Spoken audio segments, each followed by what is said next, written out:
अस्सलाम वालेकुम। कैसे हैं आप लोग? अल्लाह करे आप खैर खैरियत से हों, मैं भी खैरियत से हूँ।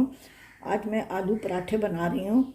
एक दो चिकन के बनाऊँगी और बाकी आलू के बनाऊँगी। इसमें मैंने इससे 3 कटोरी आटा लिया है। गंदम का आटा है, आम आप मैदा भी ले सकते हैं। और ये नमक है। इसको अच्छी तरह से मिक्स करके इसमें 1 टेबल स्पून तेल डालूंगी। आप घी भी डाल सकते हैं, मक्खन घी जो भी आपकी मर्ज़ी हो। इससे ज़रा ये होता है कि ऊपर के पराठे थोड़े से क्रिस्प आते हैं, क्योंकि ये तो वो बल दे के तो नहीं बनते, नहीं, ये तो सीधे साधे पराठे बनते हैं। तो इस वजह से अभी मैं इसमें थोड़ा थोड़ा पानी डाल के इसको गूंजूंगी। पहले चम्मच से मिक्स करूंगी और फिर हाथ की मदद से उसका पेड़ा बना लूँगी और उसको 15 मिनट के लिए रेस्ट के लिए रख दूँगी।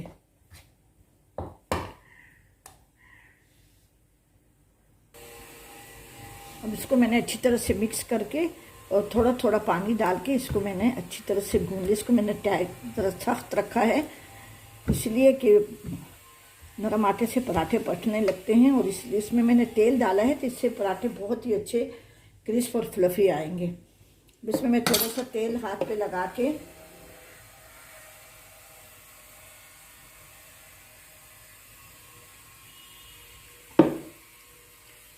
लगा के इसको मैं 10 से 15 मिनट तक रखूँगी रेस्ट पे। उसके बाद से आलू का मसाला बनाऊँगी, चिकन का बनाऊँगी और फिर उसके बाद से हम पराठे बनाने स्टार्ट कर देते। इसको मैं कवर करके रख रही हूँ। ये आलू हैं, आधा किलो आलू मैंने उबाले हैं। इसमें मैं सिर्फ नमक, ज़ीरा और कुटी लाल मिर्च डालूँगी, कुछ भी नहीं और डालूँगी। प्याज वगैरह नहीं डालूँगी, क्योंकि ये मैं फ्रीज़ भी करूँगी और फ्राई भी करूँगी। तो इसलिए फिर ये जो है ना, इसमें मैं ये हरा धनिया डालते हैं। हरा धनिया बहुत ही मज़े का लगता है इसमें, तो हरा धनिया थोड़ा सा मैं ज़्यादा डालूँगी। बच्चे भी पसंद करते हैं हरा धनिया को, बस और कुछ भी नहीं। इसमें मैं अभी चीज़ ग्रेट करके ना, जब पराठा बनाऊंगी तो उसमें चीज़ भी डालूंगी। ठीक है, ये मैंने मिक्स करके रख लिया है 10 मिनट के लिए, ताकि इसमें नमक वगैरह सब जगह हो जाए। अब मैंने ये आलू मसाला लगा के रख दिया था, और ये चेडर चीज़ है जिसको मैंने कद्दूकश कर लिया है। ये आटा है, अभी आटे का पेड़ा मैं बनाऊंगी।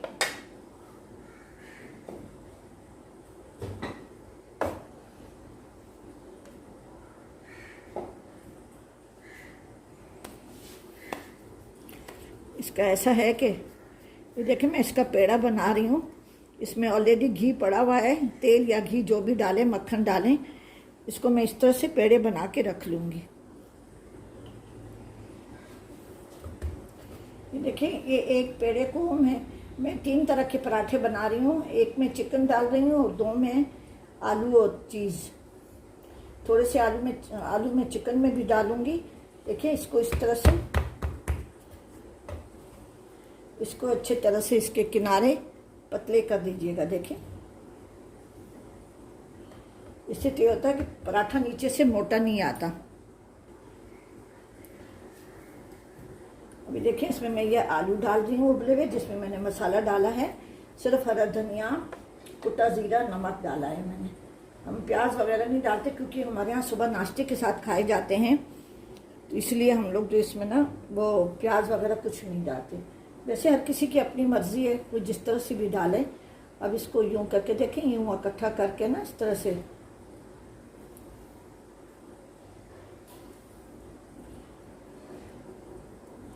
इसको यूँ करके, और इसको हाथ से, पहले हाथ से यूँ करेंगे, फिर उसके बाद से इसको मैं हल्का सा बेल लूँगी।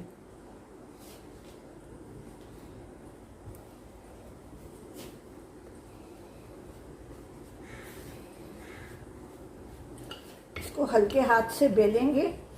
आलू का पराठा जो है ना, जो स्टफ़ पराठे होते हैं, वो इतने पतले नहीं होते, अदरवाइज़ वो टूट जाते हैं। फिर जब हम बनाते हैं ना, तो सारी स्टफिंग उससे निकल जाती है, तो थोड़े से मोटे होते हैं ये। इसे भी इसमें सारी तकरीबन स्टफिंग ये है।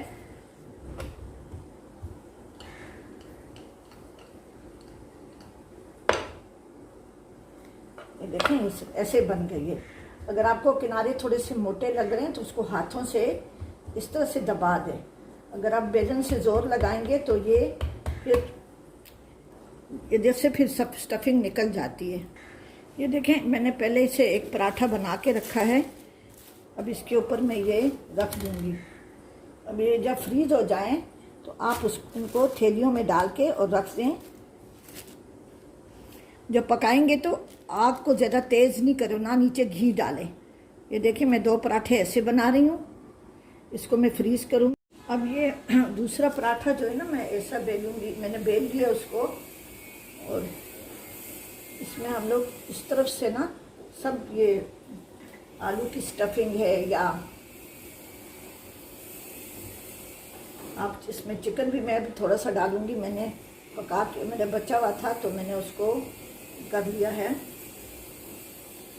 अब इसको मैं यहाँ से ऐसे इस साइड पे फैलाऊंगी, इस साइड पे।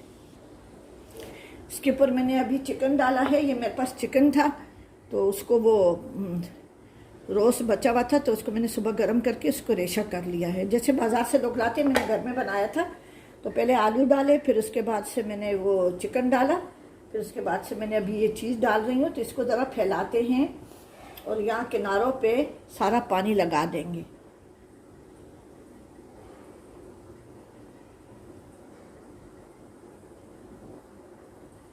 अच्छा खासा फैला लेंगे पतला पतला करके कि सारे पराठे पे ये आ जाए, कोई हिस्सा खाली ना हो। अक्सर हम किनारे छोड़ देते हैं ना, वो इसी वजह से। देखिए मैं इस तरह से इसको देखें, इसको आप यूँ हाथ से दबा दें। इसमें मैं इसमें ये होगा कि जब आप पकाएंगे ना जो इसकी एयर निकलेगी, हवा, तो ये टूटेंगे नहीं। इसको देखो आप हाथ से दबा देंगे। देखिए अब हाथ से दबने से ये अच्छा हो गया है। देखिए पानी मैंने लगाया हुआ है, बस इसके मैं अभी ये इसको अच्छा सा सील करने के लिए मैं इस पे ये निशान लगा रही हूँ। आपको कोई डिज़ाइन बनाना आता है तो वो भी कर सकते हैं, क्योंकि मेरे पास मुझे यही आता है तो मैं यही कर रही हूँ। ठीक है, अभी मैंने इस तरह से एक दूसरा पराठा बनाया है। अब देखिए मैंने पहले से बनाया हुआ है ऐसे ही पराठा, तो इसके ऊपर मैंने 2 थैलियाँ रख ली हैं। जब ये फ्रीज होंगी तो मैं अलग अलग थैलियों में डाल के इसको रख दूँगी, फिर निकालने में आसानी होगी। ठीक है, इसी तरह से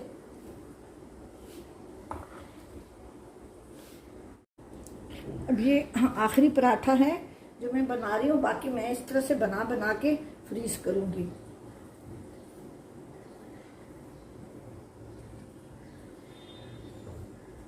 इसमें मैं नीचे ये चीज़ डाल रही हूँ।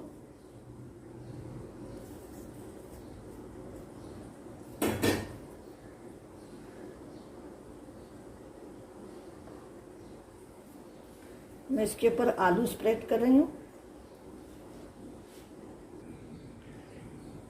अब इसके ऊपर मैं ये आलू स्प्रेड, सारे आलू हैं ना मैं स्प्रेड कर रही हूँ। बाकी बचे हुए आलू, जैसे ये मैंने मसाला बनाया था, सारे मैं वो मैंने अलग से रख लिया है। तो सारे बच्चों के लिए, हम लोग छोटे छोटे जो बहुत नन्हे बच्चे हैं उनके लिए बहुत छोटे, और जो बड़े हैं उनके लिए ऐसे पराठे। इसके ऊपर मैं अभी ये चिकन डाल रही हूँ।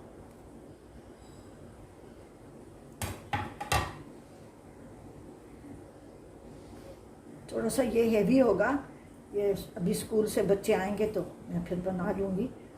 यह रोटी मैंने बहुत पतली बेली है, बहुत पतली बेली है इसको, इसलिए कि हमने इसको फोल्ड करना है। देखिए किनारों से अगर थोड़ी सी मोटी है तो आप उसको यूं करके दबा भी सकते हैं।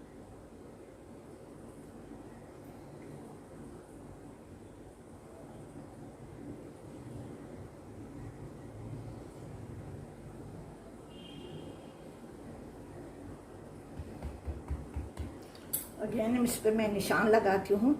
अगर आपको कहीं से आटा ज़्यादा लग रहा है तो आप निकाल भी सकते हैं। ये समोसा पराठा होता है, ये हमारे घर में बच्चे बहुत शौक से खाते हैं। उनके लिए बदल बदल के मैं वो करती हूँ, पराठे बनाती हूँ। इसको हाथ से फैला लेंगे इस तरह से ना, इसको समोसे की शेप दे के ना। अगर शेप में थोड़ा सा वो फ़र्क आ रहा है तो आप हाथ से भी इसको शेप दे सकते हैं। इसको हाथ से दबाएंगे, इसको उससे नहीं दबाएंगे। यहाँ भी मैं निशान लगा लूँगी बैक साइड पे, हर पराठे के बैक साइड पे मैंने निशान लगाया हुआ है। ठीक है, अब ये तैयार हो गया है। अभी इसको मैं फ्रीज कर रही हूँ।